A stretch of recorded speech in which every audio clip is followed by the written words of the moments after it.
There's also a emergency kit, and it is stored in the cabinet above the passenger seat. You just open it up.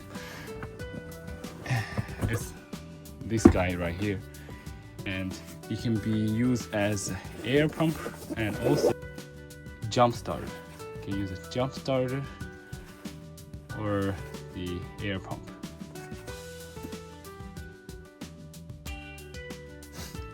The house main switch is located at the bench seat on the passenger side.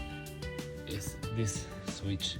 You can switch it on to power the electricity in the house, or you can switch it off to shut the main power off for the house, which includes basically the low voltage 12 volts, includes the lights and the water pump, as well as the refrigerator for the battery.